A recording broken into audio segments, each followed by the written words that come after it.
A tale of two races here on Friday Night Primetime. First, with the high banks of the Daytona International Speedway, we welcome the Butt Kicker GR Cup. Later on, the Super Formula Lights take to the Hungaroring, where draft will not be so important, passing will be at a premium, and so we should enjoy it while we have it here in these Toyota GR86s. So glad you can join us here for another edition of Primetime. Our junior Kenki Party joined alongside by Dara Thacker. And Dara, we had a blockbuster weekend, let's be honest, with not the Toyota GR86s, the Mazda MX-5s, and the Super Formula Lights in VCO Infinity.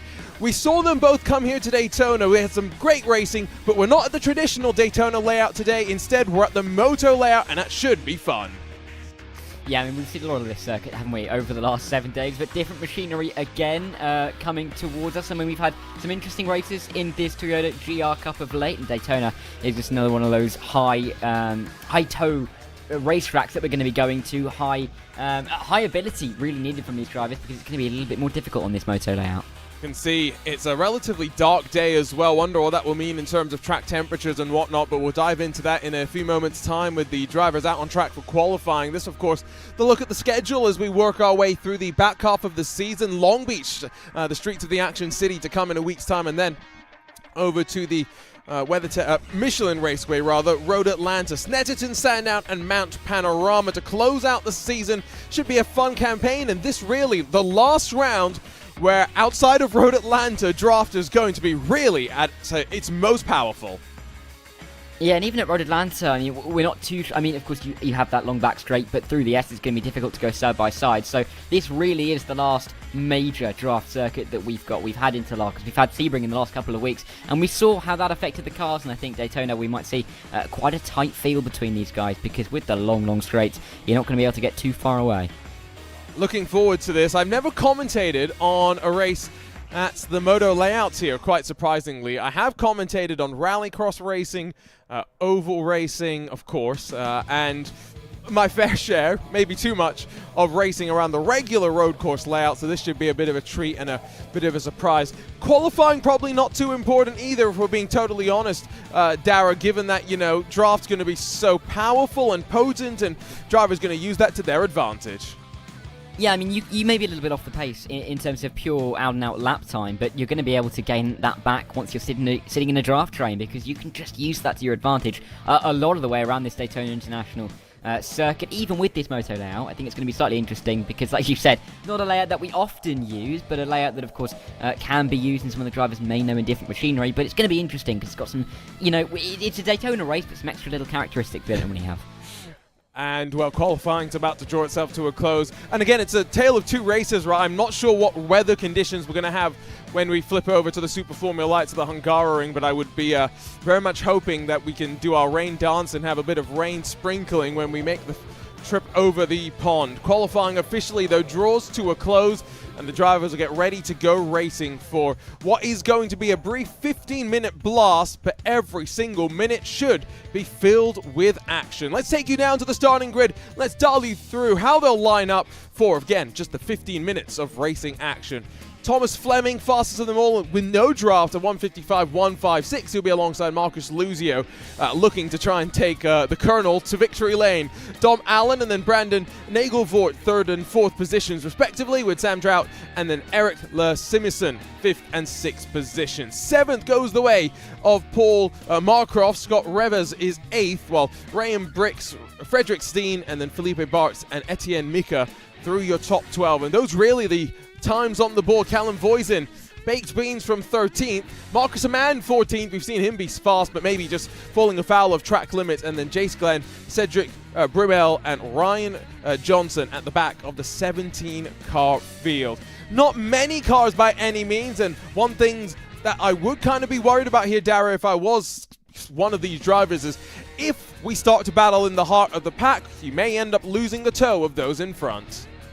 Yeah, and that's going to be critical in the early stages here, because you cannot afford to lose the toe, especially if you're a little further back in terms of the lap time. Of course, we've got 17 cars, so more than enough room for a lot of these guys to be going side by side. Callum Voisin, Marcus Amann. I mean, we've seen Marcus Amann fighting up near the front in a couple of these races here on Friday Night Primetime this season, so expect him to try and work his way through, along with Callum Voisin. But if they get stuck behind a couple of these cars, they might find it ever more difficult to then catch up to the trains in front. Looks like a rather foggy day as well as we take a look at the weather conditions. 99% humidity. So no real quote-unquote fog, but it's going to be interesting for the drivers. What does that mean for the engines? 22 degrees Celsius on the track. About as cool as you can get. Off and away, Marcus Luzio already wants to get underway with the formation lap. What are your expectations, though, then, Dara, for this race ahead of us? Because I'll be quite curious as to who's willing to be the most aggressive. Remember, you got the likes of Callum Voisin having to try and fight their way from the back. Yeah, I mean, like I said, a few of these guys really do need to make moves early on, and they can't really afford to make too many mistakes. A couple of cars just deciding to go straight on at the chicane rather than taking it around there on this formation lap. But yeah, it's going to be really critical for some of the guys further back to work their way forward early on. But if you're further up the field, you want to just break away really early if you can. Maybe try and use that opening route through the infield to pull enough of a gap to really kind of limit the damage that the tow could do to your lead. So we've got 17 Toyota GR86s stacked up and ready to go. And remember, here at the Daytona Moto layout, we run through turn 1 as per normal, but it's then out of the International Horseshoe that things look a little bit different. So don't be surprised. We don't use all 2.5 miles of banking here, but we're still going to have plenty of high-speed thrills. Already the field has not been very coordinated on this race start, and they're being slowed by Thomas Fleming as well, down to about 46 kilometers an hour, almost a crawl even in these GR86s. But as we enter into the Geico restart zone, you can see the checkups behind. Field gets ready to go here for an estimated 8 laps of racing at the Daytona International Speedway. Already a couple of jostles down onto the run into the opening corner. You can see as well that as they unload off the banking, you can get aggressive and shimmy your way to the inside, but Marcus Luzio sees this route not pay out. The Colonel sits behind. Here comes the Mario car, though, trying to challenge for not just second, but maybe the race lead into the Horseshoe. Yeah, I mean, they were 2 by 2, weren't they, as they make their way now down into the International Horseshoe. Oh, trying to cover off. I mean, they're still trying to fight in the background, but a good inside line move, making sure that the lead is taken for Thomas Fleming, and he will try and pull away now in this position. I mean, Marcus Luzio can't afford to let them get away too much as they get their way on towards what is this moto layout. Of course, we would normally turn left at the dogleg, but we are now taking a slightly different route through this infield section. And look how aggressive that Luzio was, just trying to make something happen, and I'm not quite sure if they're playing games with one another, and this now leads them into what is a very slow double, almost hairpin section. Couple of cars running wide, and Nagelvoort almost off into the grass as they shimmy their way back on towards what will be the banking. Just one more corner and a power onto the throttle then to come. Marcus Amann fights his way up to 10th position. He's already gained 4 spots. Callum Voisin has gained 5. Look how much they're trying to shortcut the track, though, as they rejoin the banking into NASCAR Turn 3.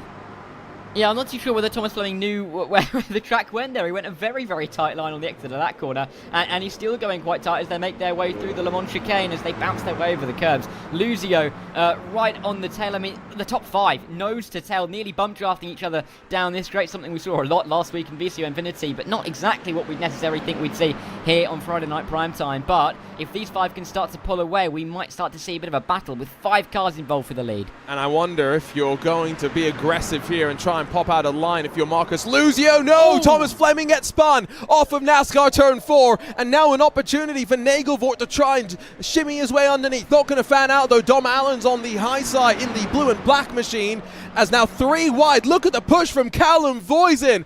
Think he's taken Ray and Burks with him on forward. Bricks, excuse me. What a send that was. Voisin has gone from outside of the top 10 to 5th in the space of the opening lap. Yeah, and he's within sight of the lead. I mean, he's just in there. I mean, nearly 3 wide through that little chicane as they make their way down to the International Horseshoe. 2 by 2 again. Voisin on the inside, maybe trying to pick off Sam Drort there if he can make the move stick, and I think he can. Oh! But no! That was a misjudgment there, wasn't it, surely? We've seen plenty of chaos so far today, drivers being willing to make moves. This, though, at the front of the field as Marcus Luzio goes straight. That will give him a mighty slowdown, but the only benefit is it's not lap number 1. It would be even more painful. We'll begin a bit of a sequence through some replays because, well, there's been plenty going on. That was Filippo Barrichello-Bartz that found himself on the wrong side of the wall. Yeah, he's finding it. I'm sorry, I'm still trying to chuckle to myself about Luzio just going straight on at the corner. But yeah, a lot of these cars, of course, with this different layout, of course, you wouldn't necessarily find yourself on the wrong side of the wall if we were using the regular road course. In fact, actually, that's into the Le Mans chicane. Oh no, this is into the Le Mans chicane. Bit of an incident here, but I mean, we are seeing some crazy action, aren't we? We're only a lap and a half into this race. That as well, that push for the lead, very, very important to see that you can have minor incidents. The Colonel fights with Mario out of the chicane, and now watch for Ray and Bricks to try and maybe take advantage of another push. No Voisin to help him this time, and I think Luzio's got to slow down. Look how much he's gone up high, trying to maximize the distance and arc his way back down into line without maybe having to bleed off the throttle too much. It's going to be crazy, that's what I can tell you. And right now, still, 10 cars in line. Can you believe Callum Voisin still has a chance? Ray and Bricks, though, on the inside, is going to get the chance to fight. Marcus Amann there as well. It's going to be less than half a tenth between them at the line, and Marcus Amann's gained 12 positions since the start. I mean, this is absolutely crazy. Inside line now as the sun starts to shine here at Daytona. They are 3 wide in the mid-corner. They're all going to make it through. Just about here. Marcus Amann gained 10. Ryan Johnson gaining 10, maybe 9. With Sam Jutt coming through. There's a car off into the grass. There are cars all over the road. I really just do not know where to look, Arjuna. I think that was Ryan Johnson, who might end up being whacked with a pretty healthy slowdown just based on what we've seen in iRacing Roars in the past. Now the drivers side by side for second position. Don't blink, that is for sure. Big send from Nagelvoort. Luzio still in the mix as well, by the way, despite missing this corner a lap ago. Nagelvoort deep this time by. Where do you even look? I think the reality is it doesn't matter how many laps you lead. There's only one lap that counts, and that's leading on the run to the checkered flag.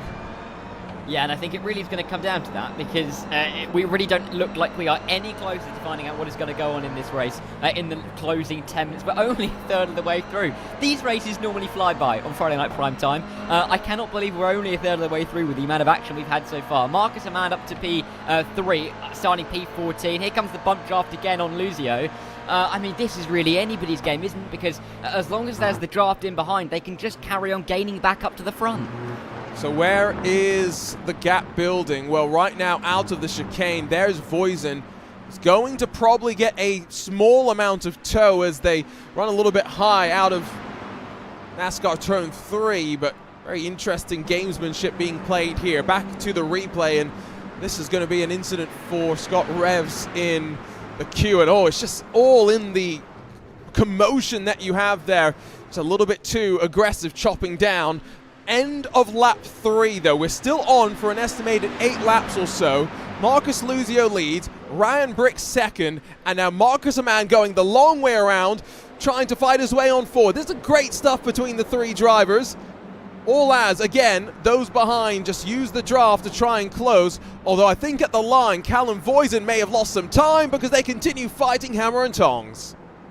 Yeah, they just continue to not really give too much of an inch between some of these guys. Inside line for Nagelvoort as he makes the move now, but Ryan Burks is fighting back there still 2 by 2. Here's the view from Dom Allen. He's just going to try and pick his way through here. He can see that they're fighting in front, maybe looking to have a better line as we see Ryan Burks go off, as we see Marcus Amann go off. So clearly mistakes being made here, and you've just got to make sure you're putting your car in the right place to make this work. Marcus Luzio, not for the first time this race, shortcuts that corner.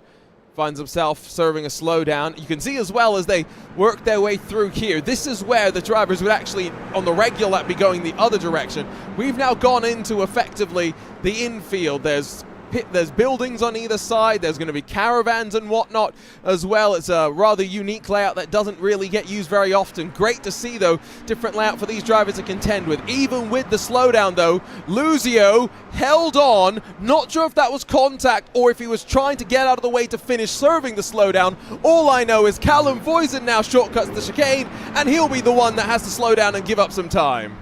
Oh, but just behind Voisin, I think that's Paul Marcroft, coming to the outside line. I thought he was going to rear end Callum Voisin there, but luckily got away with it. I mean, we've still now got what is a 3-car battle. Marcus Amann can still try and gain his way up. Ryan Burke, despite going off the track earlier this lap, is still fighting for the lead of this race. We're just over halfway through, and I mean, anybody could still win. I mean, we're looking at Callum Boysen down in P9. He's still very clearly within a shout, especially if we carry on seeing some of the racing that we're seeing up here with the bump drafting going on. And you can see just how much that Dom Allen closed on the run down into the braking zone behind as well, trying not to fight too hard are the likes of Marcus Amand, Paul Marcroft, and then Callum Boysen dropping back into that second group with Jace Glenn just behind. And so technically you could still say that it is a 10-car queue. Up towards the front, Marcus Amand tries to make a move though, goes a bit deep and has to give up a position on the corner exit.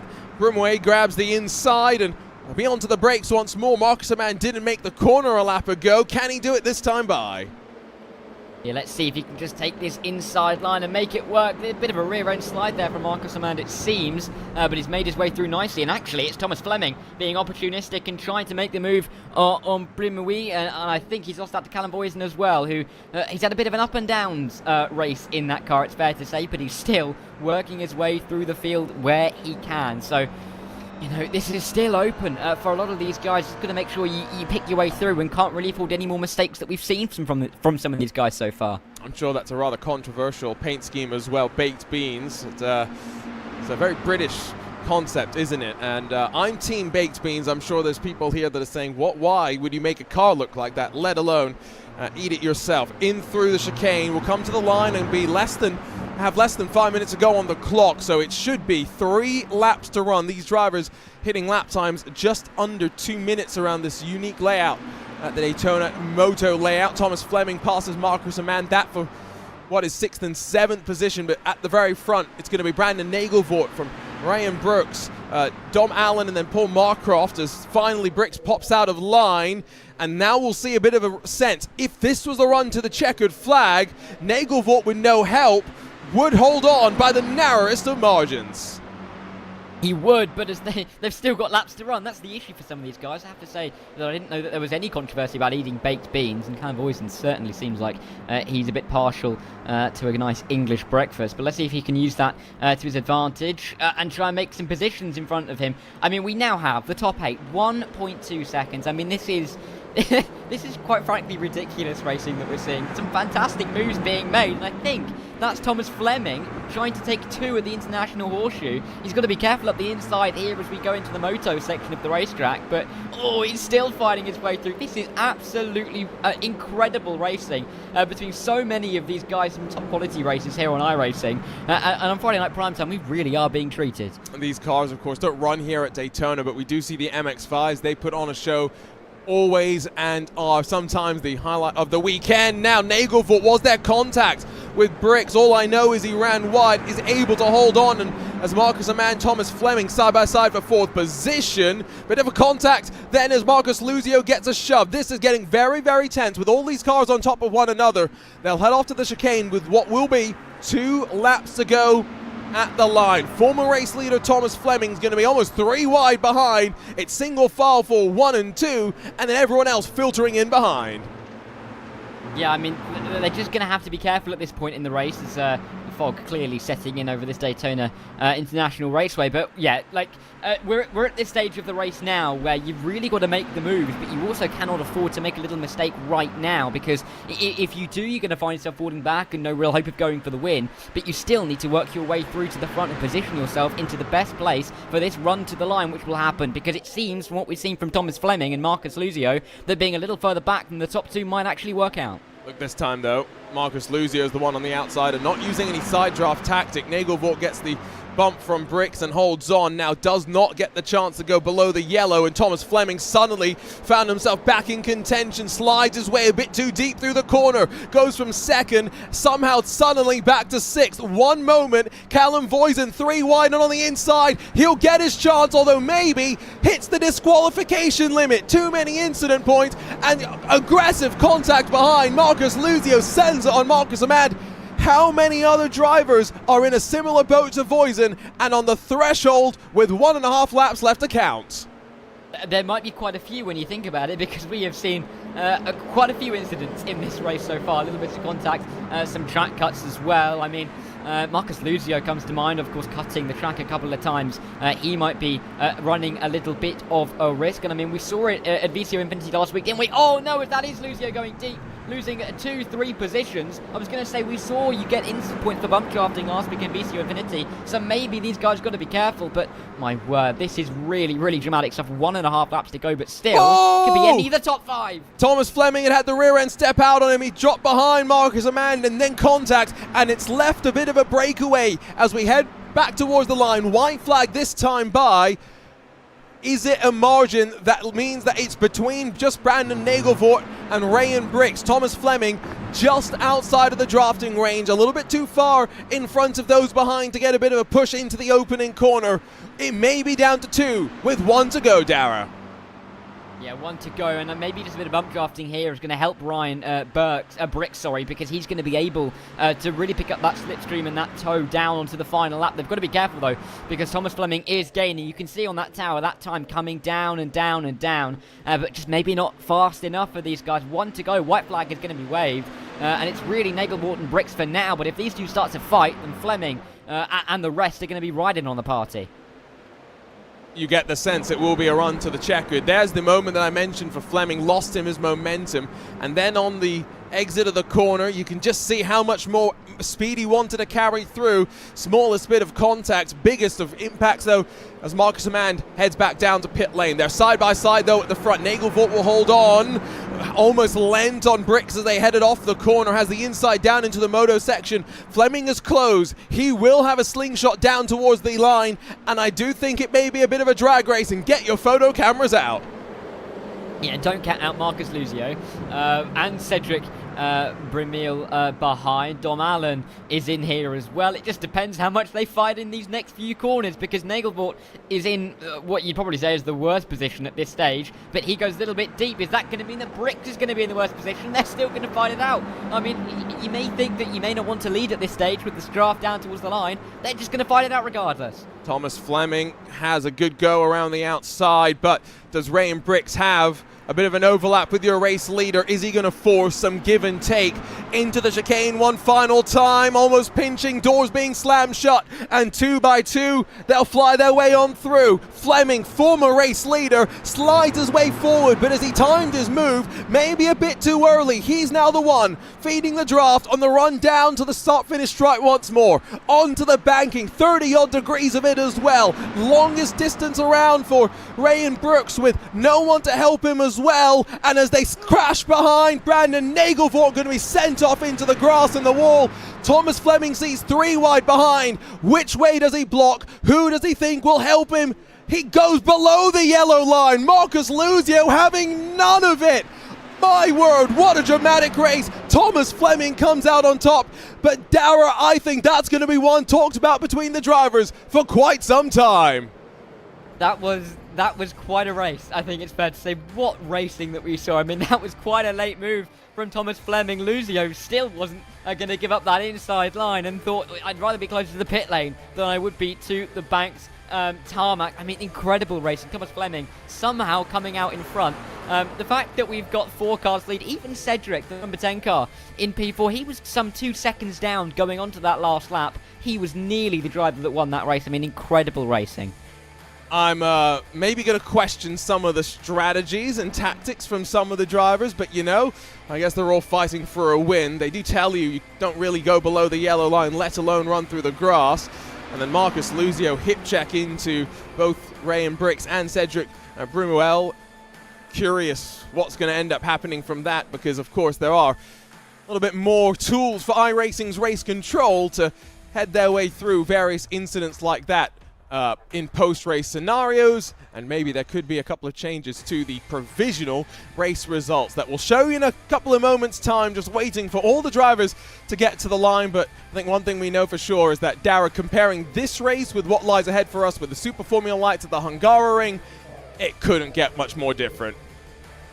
No, it couldn't, but we might see some similar amounts of action. I mean, the Super Formula Lights, we've seen it time and time again. They can just race incredibly well, very close, and we've seen some great racing on Friday Night Primetime, and of course last week in VCO Infinity. Hungaroring surely no different, and looking forward to it after the race we've just seen. Let's take a look at the results so we can flip the script. And Thomas Fleming, Marcus Luzio, and Graham Brick separated by just under 2/10. But look at the margin really between second, third, and fourth. Mere thousandths between them. Cedric Bruel in fourth, Dom Allen, Jace Glenn, Paul Marcroft, and then Etienne Mika, Ryan Johnson, and Scott Revs, your top 10. Big movers in the form of Cedric Bruel and Jace Glenn, plus 12 and plus 9 respectively. Some big losers, though, unfortunately, down outside of the top 10. Brandon Nagelvoort finishes 11th, maybe a bit disappointed, while Sam Drought, Frederick Steen, and then Eric Simerson had relatively lonely races. Marcus Amand and Callum Voisin unfortunately don't see the end, and neither did Felipe Barrichello Bartz. I look at, again, at provisional race results, but next time out we go to the streets of Long Beach. And well, we just saw the NTT IndyCar Series out there. Dara, this is a track that's very, very physical, and I think these cars are going to be quite well suited to it in some ways. Going to be interested to see how well they can race. Yeah, these cars, absolute tanks, aren't they, really? I mean, Long Beach is going to be an interesting one. I think we see some interesting moves all the way through the season, but I think some of the places where you wouldn't associate with a move at Long Beach, we may have to next week on Friday Night Primetime. Maybe a couple of sends, God forbid, into the hairpin. I can very much see it happening. It may not work out too well, but you know, these cars will run so close that is always a possibility. But then it opens up again at Road Atlanta and at Snetterton. But Long Beach, oh my word, this could be it could be quite a 15 minutes of racing. And again, it's just 15 minutes, right? Well, what could we be in for? Keep your eyes peeled for that one. But it's time for us to head on over to race number 2 of our doubleheader. Don't go anywhere here on RaceSpotTV. Super Formula Light action from the Hungaroring coming up next.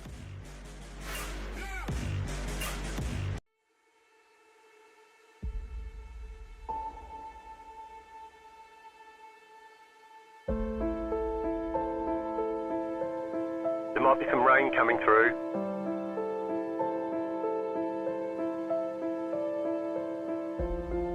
We expect rain soon.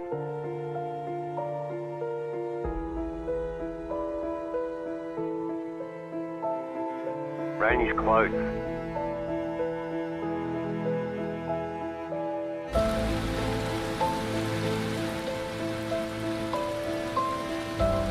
The session has been declared wet.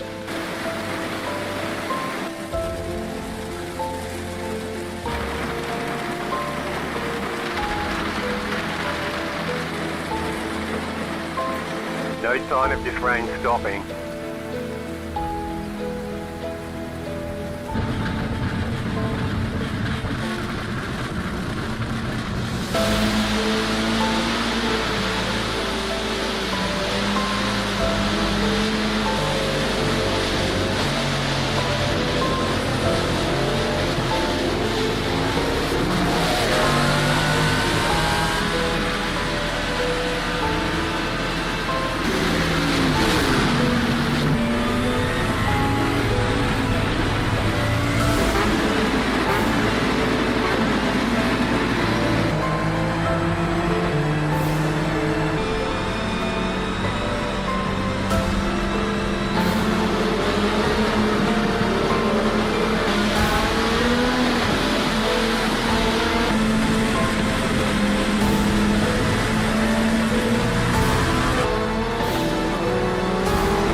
Rain is clearing up.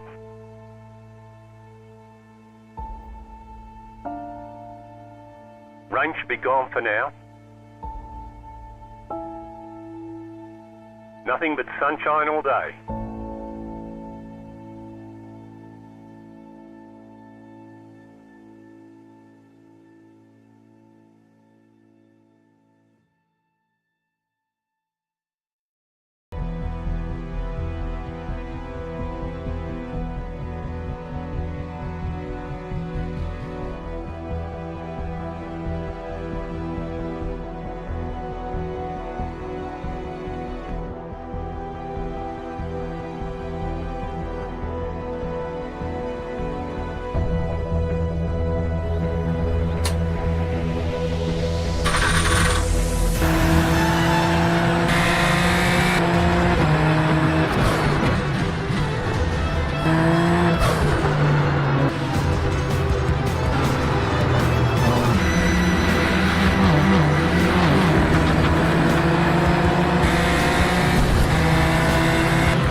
We made the trip across the pond, and now we land at the Hungaroring, a technical track, one maybe not known for many passing opportunities, but one that will make the drivers work in the Super Formula Lights machine and its fixed setup that they're all having to wheel. Delighted you can join us for the second part of Friday Night Primetime, our junior Kanki party, joined alongside by Dara Thacker. And Dara, we've come from a race where draft was aplenty, passing was aplenty. This one's going to be pretty different, I think we're both agreed. Yeah, you've got to be a little bit more astute with your moves, set it up a little bit better around here. Of course, not too many clear overtaking opportunities down at turn 1, you'd say is a good spot, maybe down at turn 2 as well, but really the rest of the track's going to be tight and tricky for these cars to make moves, but if any single-seater can, surely it's going to be the Super Formula Lights car. Qualifying has come to a close, so let's go ahead and take a look at how they're going to line up for the 20 minutes of racing action that lie ahead of us. And it's Williams Esports and Josh Ladd that put it together to go on pole in a 132.927. They have Hugh Barter on the front row alongside. 2,000 splits them. Rafael Benitez, 24 thousandths off of pole in the Delente Esports by TK car. He's got Nick Thyssen then a little bit further behind, but on the outside of row number 2. Joseph Loke and Maxime Leroy, 5th and 6th positions, with Claudio Maldi and Ruben Stegman, 7th and 8th. Akash Rajesh and Clement Bibliokok in the edge of your top 10. Magnus Formo and Marcus Pitnick rounding out your front 6 rows.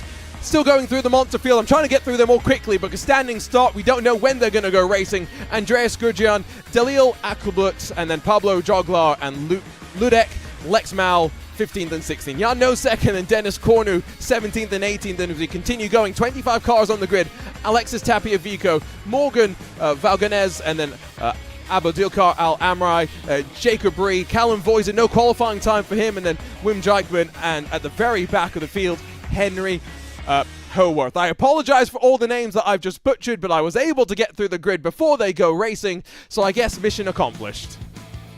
Can't think of any that you've butchered there, Arjun. Not a single one in that list of 25. We're nearly all gridded up for this one. It's going to be interesting. Like you said, the drivers are close. There's not too much to separate a lot of these guys, and really the opening couple of laps where we see a lot of the action happen normally in these Super Formula Lights races can be quite important, because if the top guys can get away, if they can keep as close as they can, then we might start to see some groups forming out and the lead kind of getting away from the rest of the drivers. And the further back you go as well, let's not forget you will have a little bit more speed down into the opening corner, and you think your mind back to years past where we've seen sends into the opening corner that have not always stuck out well. Ready to go though as the engines rev, and at the front of the field it's Josh Ladd and Hugh Barter that drop the hammer, and instantly Ladd goes offensive and covers off any move into turn number 1. Wants to make sure he leads as we head on to the brakes for the first time of asking. They are fanning out almost 3 and 4 wide. It's absolute insanity in the heart of the pack. Long way around for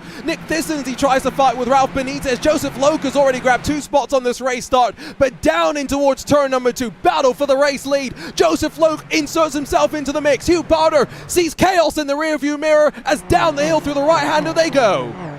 Yeah, and they've not really split up too much, have they? I mean, Josh Ladd has kept his lead, but not much of an advantage as they all try and follow him as closely as they possibly can. Hugh Barter and Joseph Loke. Loke with that really good start, trying to pick his way through, avoiding all the carnage on the outside of the corner. Nick Thyssen maybe dropping back a little bit more, or not being as far ahead as he'd like to be, but I mean, this front train as close as can be. A bit of a sense, weren't there? Some lockups for sure. There was one car that just went absolutely straight on, couldn't quite pick out who it was, but might have been Magnus Formo that drops down the timing order.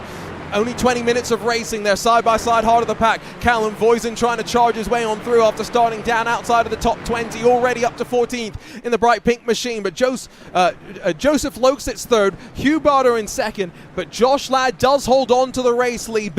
A bit of chopping and changing behind as we head around to close the first of an estimated 13 laps. Yes, I mean, Josh Ladd, a great start, and was able to hold that lead, but really, really not able to get anywhere further forward. Joseph Loke taking a little bit of liberty with some of the concrete on the outside of the final corner. That multicoloured car would have turned brown there if he was expecting, or if he wasn't expecting to go that close to the wall. But either way, the top 3 looking very, very calm at the moment, and really, with all the chaos in the background, not too many moves at the front. I'm kind of suspecting that in the case of Ralph Benitez, got a bit swarmed on the jump, maybe didn't drop the clutch as well as he would have wanted, and that is why he finds himself down the running order. after both Loke and Thyssen were able to slide on through. More chaos behind. It would have been out through turn 2 as both Lexamul and Akbulut round their way back out onto track. And whoa, there's clearly damage on Lexamul's machine as he spins around. Maybe rear suspension not working on that car. Let's go back though towards the start of the race, and well, what happened down into the second corner. Yeah, it was really tight, wasn't it? I mean, 2-3 wide, you can't really do that at turn 2 at the Hungaroring. Yeah, you can just see a car being squeezed onto the inside, and once you go bouncing over that, a little bit of a sausage curb on the inside, you're always going to be pushing the car next to you and the car next to that into the wall and out of contention. So unfortunate there, but you know, it's an occupational hazard when you're racing at turn 2 at the Hungaroring. You can just see it was a bit deep, a bit aggressive and over-optimistic, and the hip check ends up being a little less dramatic than it could have been, because that could have been a bit of a track blocker, all things considered. Back around the final sector, the double hairpins that weave you on your run back towards the line. Josh Ladd, the number 1 machine, leads from Hugh Barter, the number 2. They were expected on iRating to be up there in the front, but then Ralph Benitez swarmed on that start, drops down a couple of spots, and Joseph Loke finds himself in the spot where he's now 1 second off of the back of your top 2 and starting to lose some ground. Yeah, he's really got to be trying to up his pace now, because if he doesn't start trying to catch the top 2, he could see them run away with this race. I mean, Nick Thyssen will also be hoping that Joseph Loke can keep tabs with the leaders, because he doesn't really want to be fighting for a maximum of 3rd here. He still wants that chance to try and pick off a win, possibly even just a second. But with every passing corner, it just feels like Josh Ladd and Hugh Barter eking themselves away from the rest of the pack, and they're going to be loving this at the moment. I mean, at the end of the day, they are probably the prohibitive favourites, given, 2,000 splits them in qualifying. What does that translate to when they actually go racing? As we see the drivers up to the hairpin on the opening lap, that was indeed Magnus Formo that just ran out wide and then does a pretty decent job. Remember, the gravel on iRacing got updated a couple of builds back to be a little bit more slippery and really just slow you down a bit more. And so you can see from up above, as they checked up as well, some contact goes straight and avoids running into anyone else. Yeah, a good rejoin. I mean, there's been a couple of rejoins that were tricky, but executed quite nicely by some of these drivers, so it's good to see.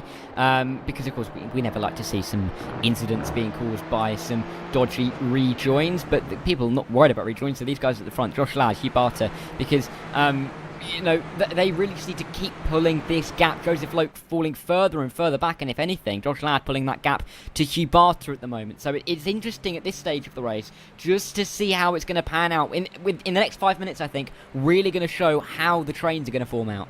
Yeah, and again, we talked about Callum Voisin, bringing that GB3 experience into the mix here on Friday Night Primetime on a handful of occasions. He's continuing to work his way forward, just past Jan Nosek in his very pink machine. So he's gone from baked beans to bright pink. Quite an interesting and bizarre switch, but he's not the only real-world driver that we have in the field.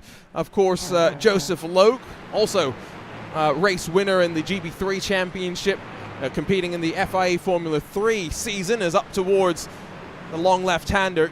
That gets very close momentarily, but Hugh Barter, who sits in second, he's also racing, had raced, I should say, in F3 last year. So it's great to see that, Darragh, we get all of these real-world drivers come and join us on, let's be honest, what is a Friday evening for most of them.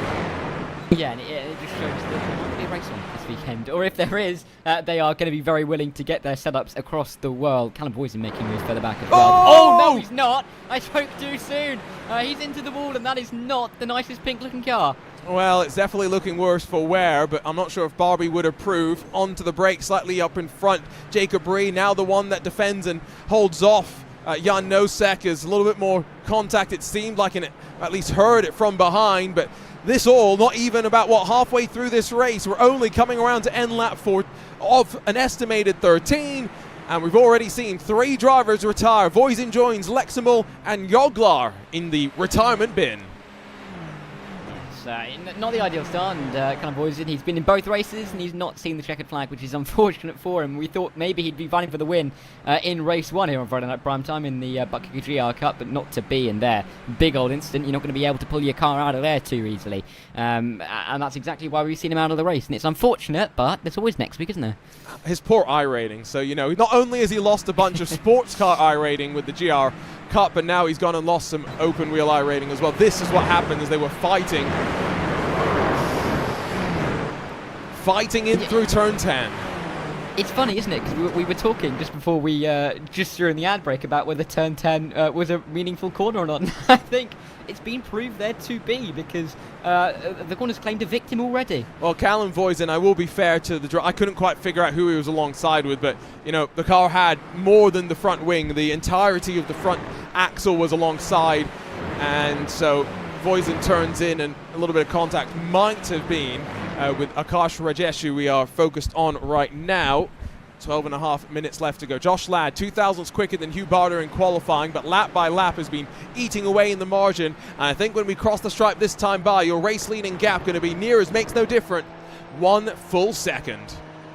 Yeah, I mean, the gap between Josh Ladd and Hugh Barter has been increasing at about the same rate that we've seen Barter and Lokes increasing. So it just seems like Josh Ladd is the driver with the pace at this stage of the race, and he's really putting pace to it with every passing lap. That slipstream becomes less and less powerful for Hugh Barter, and he's just going to end up losing more and more time as we make our way through this race. We're nearing halfway, but it just looks like this is Josh Ladd's to lose at this stage. And unfortunately, Josh Ladd going to keep things quite boring in that Williams Esports livery that they've got now for the Super Formula Lights, courtesy, of course, of VCO Infinity, where they have liveries now for the Mazda MX-5, a bunch of the NASCAR Xfinity machines, in addition to the Dallara IR18 IndyCar and the Ferrari 296. We ride with Jan Nosek up through the long left-hander that builds you up into this middle sector. I've got to say, as much as this track isn't one of my favorites to race around, I quite do enjoy a good drive around it. You just have to be so precise, including around the chicane, right? Making sure your car doesn't bounce too much and then set it up through these fast, medium speed corners. It really does make the driver get the most from the car.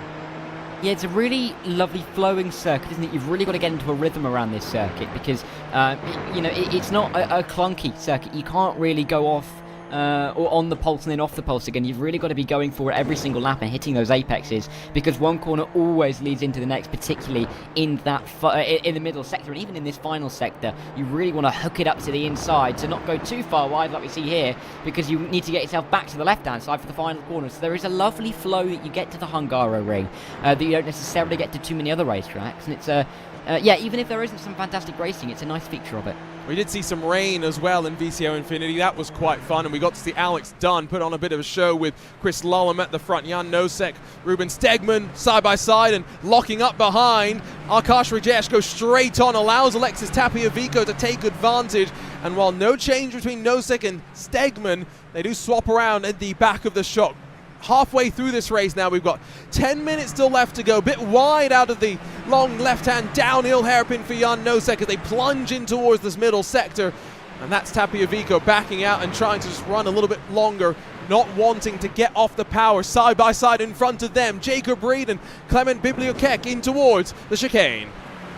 Yeah, Bibliok trying to make this move around down the inside, sorry. Jacob Reed was the one dancing around the outside, and a fantastic move done there by Reed. Just really get that one done. Difficult to go around the outside there because, of course, it does tighten up the second apex, and you can often see some big corner collisions, but very nice execution from him, and he's now chasing after Claudio Maldi, who's punching a bit above his I rating in this race. Yes, and Jacob Reed's gained 14 spots, so maybe if, qualifying hadn't gone so badly, there would have been a bit more to hope for. Maybe could have kept the drivers at the front a little bit more honest. And, Joseph Loku was able to pass Ralph Benitez in the early stages, has taken advantage of that, right? He's in a podium spot, only 1.1 off the back of Hugh Barter, and he might be the one that we have to keep an eye on in terms of action and fighting for your race leaders as we close on our final 6 or so laps of the race. Over to this little smorgasbord of action that we've been keeping an eye on once again. Tapiavico on the charge. It's Ruben Stegman he passes. Nice and easy as you'd like into turn 1. Yeah, you don't really want to make it too difficult for yourself, do you? And a very nicely executed move down to the opening corner. The best real overtaking opportunity of the lap. So you've really got to take advantage of it, especially when you're only going to visit it 13 times in the race. So nice stuff here from Tapiavico, and he's working his way through and up the order. So, some close battles all the way through this field, aren't there, really? I mean, we're talking about little groups, little echelons of cars, groups of 3, groups of 4, and we're not really short of action. We're just short of Hugh Barter's pace at the moment, because Josh Ladd ever increasing that lead. It goes as well to show that, lower speed cars compared to Formula 1 if you had Formula One cars here without DRS, I can almost guarantee you'd probably see absolutely no passing. These cars were always a mistake in front, bit of a lock-up by Biblicock, and is that going to open the door for not just Tapia Vico, but Stegman? Yes, it does. Might have been a slip-up behind because Henry Hogworth has slid down the timing order as well. It's just one of those tracks where they're having to push so hard. There's draft that lets them pass, but you are definitely open to some mistakes as well. This, though, all in the heart of the pack. 1.8 seconds your race lead, though, as they cross the line. Hugh Barter's lost the draft. Joseph Loke still very much in that slipstream and trying to hunt for second.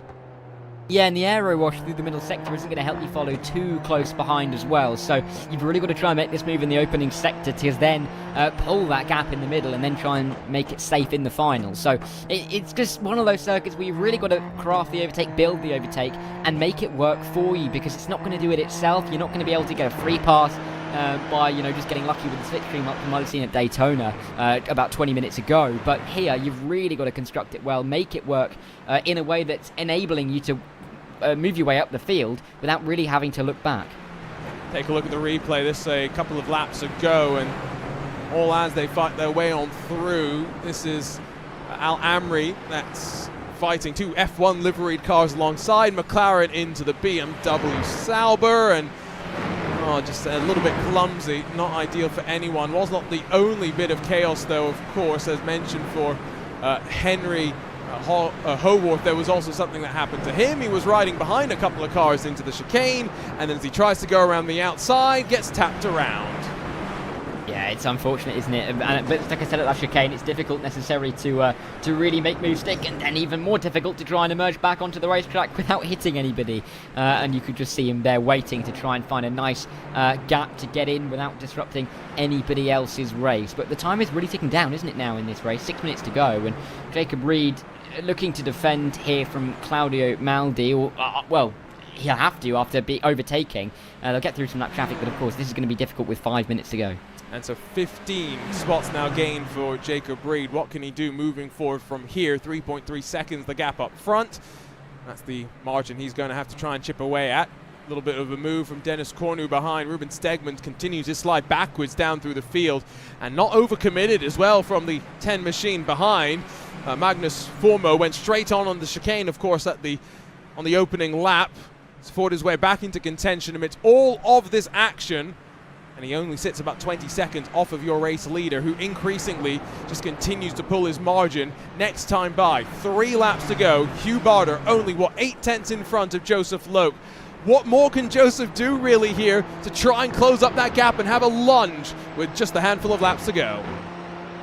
Yeah, there's not really much he can do. He can just try and keep up this pace. 8 tenths is the gap. It has been closing. Josh Ladd, he's gone. He's away. Forget about him. He is winning this race, lest he makes a big old error in these closing stages. But for Joseph Loke, he just needs a couple of tenths, because he's really got a draft advantage now down the main straight, down towards turn 2, if he doesn't make little mistakes like that. So this is in his control at the moment to try and close that gap up to Hugh Barter, but it's the age-old saying, one thing to catch, another thing to overtake, and that very much goes here at the Hungaroring. Again, remember, if you push and you warm your tyres just that little bit too much, then you'll be at a deficit when you close. So Loke trying to balance that knife edge of pushing, but not putting himself in a compromised spot, of course, with the laps ticking away. Back in the pack as they head out of the final corner.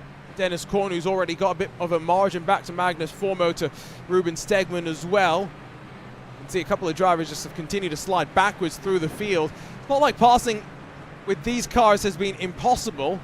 Got to kind of set it up, got to work for it, and that's why those at the front who have not been making mistakes have very much been at an advantage. And that's where fixed setup competition, some will wonder, does that help drivers who are less capable of building setups? I don't know about that. What I do know is the best drivers just find a way of going fast. Yeah, they can go fast in anything, can't they? I mean, we saw it in VCO Infinity last week where Josh Ladd was fighting in front in at least, I think, 3 different of our disciplines that we were at. So clear to show that, you know, drivers at the top of the level, particularly on iRacing, are very versatile in what they can do and what they can drive, and that is really the mark of a great driver, isn't it? Because if you can get into anything and really perform in the car, it's really going to you know, increase your value, particularly to some teams such as Williams Esports, which Josh Ladd has found himself into. And I've got to say, the Duracell logo placement for this car, they've found a pretty good spot for it, effectively for a AA sort of battery, as they fitted onto the left side aero, whatever you want to call them, flare-outs of the car. Hugh Barter still relatively comfortable to Joseph Loke. The margin holds at around 1/4 second as they dive onto the brakes for the penultimate time into turn one that's had its fair share of drama, been reprofiled a couple of times as well. This modern layout of it a little bit more aggressive on the initial stop, and then how much it opens up on corner exit. Then you descend down the hill in towards this entry into the middle sector. One corner that, you know, track limits not been such a talking point so far today. I think mainly because we're not going fast enough for the downforce that we've got in this car to really be at the limits and to be pushing off the track.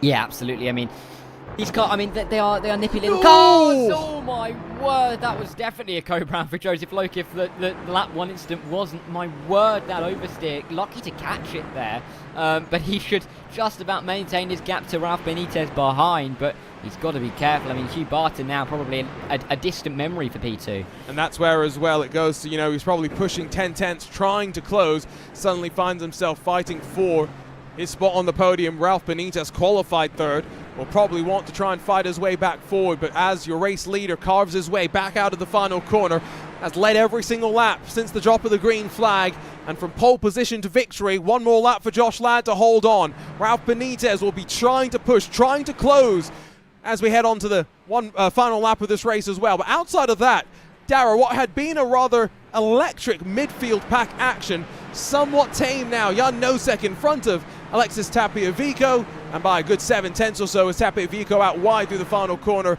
There was once a, 5-car train behind. Now it's really only Ruben Stegman under pressure, and maybe Dennis Cornu as well.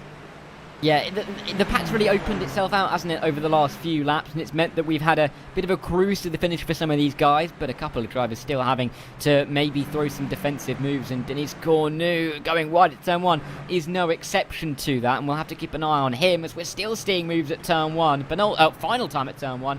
Got to make it stick now or never. That was Morgan Valognes who got past Wyn Dijkman for 16th position. Remember, like we were saying earlier, the mid-pack really where the heart of the action was. Next week we're going racing at the Circuit de Barcelona, Catalunya, and without that horrible chicane, that's going to see plenty of drafts, plenty of opportunities to pass as well. This, though, has been all about just staying clear of trouble and dominating up front. Josh Ladd has not put a foot wrong, and as he dances the Williams Esports car out of the final couple of corners, it will be victory here in the iRacing Super Formula Lights Fix Series at the Hungaroring. A great drive from the Williams Esports driver who grabbed victory after 13 laps of action. Hugh Barter second, Joseph Loke should do enough to hold on to third in the dying stages of this race as the real racers represent on the podium. Got to say, high expectations set after Daytona. This was still a pretty decent race. Yeah, it was a fantastic little effort from Joseph Loke to try and make the move in the end on Hugh Barter, but not able to do anything. But in the end, still taking home a P3. I'm sure he'll be pleased with that, considering he wasn't starting in the top 3, so still made some positions off the start. Some great moves all the way through the field, and some good performances for the I rating. I'm looking at Claudio Maldi for that. Yeah, he'll pick up a healthy dose of I rating. You know, the likes of Callum Voisin we mentioned going to lose a decent chunk of that as well. You can see the final drivers come towards the line and finish up the race, or grab a look at the, again, provisional race result. I'm not sure how much there is going to be in terms of post-race investigations for the team at iRacing to be working their way on through, but it is Josh Ladd 3.5 seconds clear of Hugh Barter, with Joseph Loke finishing third, and only 4 tenths clear of Ralph Benitez. Nick Thiessen fifth, with Maxime Leroy, Jacob Reed, Claudio Maldi, Jan Nosek, and Alexis Tapia-Vico your top 10. A biggest mover, of course, Jacob Reed with 15 positions gained.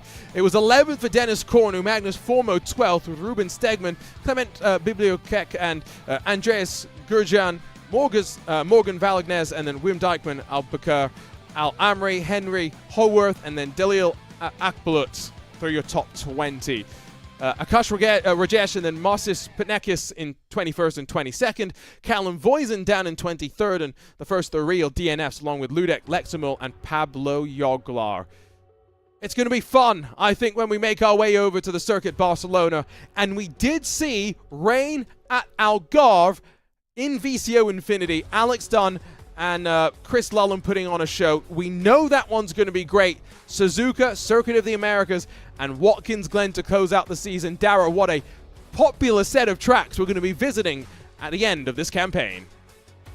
Yeah, I think a lot of these tracks are ones that people are going to be looking forward to going racing, and a couple more open circuits. And a couple more circuits which kind of invite side-by-side action at Algarve. Of course, not too many straights, but we saw in VCO Infinity you can go side-by-side pretty much anywhere around that circuit. Same goes for the Circuit of the Americas, and even Watkins Glen as well. Of course, a little bit more draft required at Watkins Glen, but some fantastic little circuits to come. And I think people are going to be thoroughly looking forward to these final 5 weeks. And I think in particular when it comes to the schedule in particular, you think about Sandown, Winton, some of those stops that we've got left in the butt kicker GR Cup, like you mentioned, a bit more popular, a bit more expected tracks left to come for us here in the Super Formula Lights. But as the drivers finish up here on Friday Night Primetime, we bid you farewell and we look forward to seeing you next week once again.